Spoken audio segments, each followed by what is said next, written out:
नमस्कार दोस्तों, मैं राकेश वर्मा आप सभी का स्वागत करता हूं आपके अपने परिवार एसएन गुरुकुल पर। दोस्तों, आप सभी को ज्ञात है बीपीएससी टीआरई 1 में 1,20,000 अभ्यर्थियों को सफल व चयनित घोषित किया गया था, जिन्होंने काउंसलिंग कराया। लेकिन नियुक्ति पत्र जब देने की बारी आई तो मात्र 1,10,000 ही सफल व चयनित अभ्यर्थी जिन्होंने काउंसलिंग कराया था, वे नियुक्ति पत्र प्राप्त कर सके। उसमें भी जब योगदान की बारी आई तो लगभग 95,000 शिक्षकों ने अंतिम रूप से योगदान दिया और उसमें भी योगदान देने के बाद हजारों की तादाद में शिक्षक भाग खड़े हुए। योगदान न देने वाले शिक्षकों में सर्वाधिक संख्या नियोजितों का है। नियोजित शिक्षक जो योगदान नहीं कर पाए हैं, उन्हें शिक्षा विभाग को किसी भी प्रकार से सूचित कर देना चाहिए कि वे नियोजित शिक्षक के रूप में कार्यरत हैं। वे बीपीएससी कैडर में ज्वाइन नहीं करना चाहते हैं। क्यों नहीं करना चाहते हैं, उसका भी कारण स्पष्ट करके उन्हें लिखित रूप से दे देना चाहिए। कहीं ऐसा न हो कि आप नियोजित शिक्षक के रूप में कहीं कार्यरत हों और आपका भगोड़ा शिक्षकों की सूची में भी नाम दर्ज हो जाए और आपके विरुद्ध जो है नोटिस जारी हो जाए। आप कारण बताओ, नोटिस जारी कर दिया जाए। आपके ऊपर कार्रवाइयाँ करने हेतु किसी प्रकार की शिक्षा विभाग से नोटिस निकल जाए। बहुत ऐसे हमारे साथीगण हैं जो इस्तीफा या फिर त्यागपत्र दे करके गए हैं।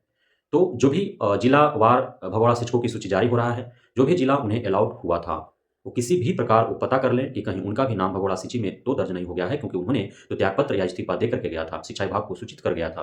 तो फिर उनका भगोड़ा शिक्षकों की सूची में नाम क्यों दर्ज हो गया? क्योंकि जिन-जिन सफल व चयनित अभ्यर्थियों का भगोड़ा शिक्षक की सूची में नाम दर्ज होगा, उन सभी पर कार्रवाइयाँ होंगी। और सबसे बड़ा नुकसान उन लोगों को यह होने वाला है कि सिर्फ शिक्षक भर्ती ही नहीं, बल्कि बिहार में होने वाले आगामी किसी भी भर्ती से उन्हें प्रतिबंधित कर दिया जाएगा। वो सम्मिलित नहीं हो पाएँगे, अर्थात बिहार में वो सरकारी जॉब नहीं पा सकते हैं भविष्य में। छोड़ने के पीछे बहुत सारे कारण हैं और जो भी छोड़ कर गए हैं, उन सभी को कारण स्पष्ट रूप से शिक्षा विभाग को अवगत कराना चाहिए। कारण में पहला कारण यह हो सकता है कि उन्हें सुदूर ग्रामीण इलाकों में भेज दिया गया और वहाँ पे वो खुद को एडजस्ट नहीं कर पाए। दूसरा कारण यह हो सकता है कि चूँकि उनका लैंग्वेज अलग हो, वो दूसरे राज्य से आए हैं और जो सुदूर ग्रामीण इलाकों में रहने वाले बच्चे जो विद्यालय में पढ़ रहे हैं, उनका लैंग्वेज अलग है और बच्चों के लैंग्वेज को शिक्षक नहीं समझ पा रहे हों, शिक्षक खुद के लैंग्वेज को बच्चों को नहीं समझा पा रहे हों। तो यह भी एक कारण हो सकता है। तीसरा कारण होगा कि चूँकि जो है विद्यार्थी छात्र-छात्राएँ जो हैं, वो विद्यालय जाएँ अथवा ना जाएँ, छुट्टी होने के बावजूद भी शिक्षकों को विद्यालय जाना अनिवार्य है। 9 से 5 उन्हें रहना विद्यालयों में अनिवार्य है। ग्रीष्मकालीन छुट्टी हो या फिर शरद ऋतुकालीन छुट्टी हो, अर्थात समर वैकेशन हो या विंटर वैकेशन हो, दोनों वैकेशनों में बच्चों को छुट्टी मिलेगी, लेकिन शिक्षक-शिक्षिकाओं को छुट्टी नहीं मिलेंगे, जिसकी वजह से वो अपने परिवार, अपने घर से वो लोगों से नहीं मिल पाएँगे, उनके साथ जीवन नहीं जी पाएँगे और वो वंचित रह पाएँगे। ये भी एक कारण है। और सबसे मूल कारण यही है, छुट्टी को लेकर के ही जो है मूल कारण बनाया गया है, उसकी वजह से ही बहुत लोग जो है शिक्षक का जो जॉब है बिहार में, उन्होंने छोड़ा है। और दूसरा लैंग्वेज को लेकर के जो प्रॉब्लम हो रही है, उसकी वजह से भी, और जॉब लोकेशन जो रूरल क्षेत्र में उन्हें भेजा जा रहा है, सुदूर ग्रामीण इलाकों में जहाँ आज भी मुख्य मार्ग जो है उस गाँव तक नहीं गए हैं। गाड़ियाँ वहाँ तक नहीं जाती है, पैदल 3 किलोमीटर, 5 किलोमीटर की दूरी उन्हें तय करना पड़ता है। यदि उस एरिया में रहते हैं, तो उन्हें तीनों टाइम खाने के लिए सही से सब्ज़ी, राशन भी नहीं मिल पाता है। यदि वो बीमार पड़ते हैं, तो उन्हें दवा भी नहीं मिल पाता है समय से। तो ये सब मुख्य कारण हैं। उसके बाद बहुत सारे हमारे ऐसे भी साथीगण हैं जो यहाँ सफल व चयनित तो हो गए, उन्हें ट्रेनिंग कर लिया या फिर काउंसलिंग के बाद कभी भी उन्होंने इस वजह से छोड़ा कि जहाँ जिस राज्य से वो हैं, वहाँ पे भी किसी विभाग में जो है वैकेंसी आई और जिसकी तैयारी होती वो यहाँ से वो चले गए। ये भी एक बहुत बड़ा कारण है। या फिर 2-2 जगहों पर उनका जो है रिज़ल्ट हुआ, तो यहाँ छोड़ कर के दूसरे विभाग में वो जॉइन करना पसंद किए, अपने राज्य में जो जॉइन करना वो पसंद किए। ये भी एक कारण है। बहुत हमारे ऐसे साथीगण हैं जो पहले से किसी अन्य विभाग में जॉब कर रहे थे और उनका भी शिक्षक के रूप में यहाँ चयन हुआ, लेकिन वे काउंसलिंग भी करा लिए, ट्रेनिंग भी किए, लेकिन बीच में उन्हें यहाँ अच्छा न लगा और वे जो है पुराने वाले ही जॉब में अपना चले गए, यहाँ फिर उन्होंने जॉइन नहीं किया। ये भी एक कारण है। तो कई कारण हैं, लेकिन कारण जो भी हो, उसे स्पष्ट रूप से लिखित रूप से जो है शिक्षा विभाग को अवगत कराना चाहिए कि वो आखिर जॉब क्यों छोड़ रहे हैं। बहुत सारे हमारे साथीगण जो हैं काउंसलिंग कराएँ, काउंसलिंग के बाद उन्होंने ट्रेनिंग लिया, कुछ ट्रेनिंग के दौरान तो कुछ ट्रेनिंग के बाद। नियुक्ति पत्र ही उन्होंने नहीं लिया, कुछ नियुक्ति पत्र लेने के बाद।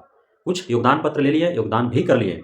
योगदान पत्र लेकर के उन्होंने योगदान नहीं किया, कुछ योगदान पत्र लेकर के योगदान भी किए, तो विद्यालय कुछ दिनों तक वो गए और उसके बाद जो है वहाँ से निपट लिए, वो भाग गए वहाँ से।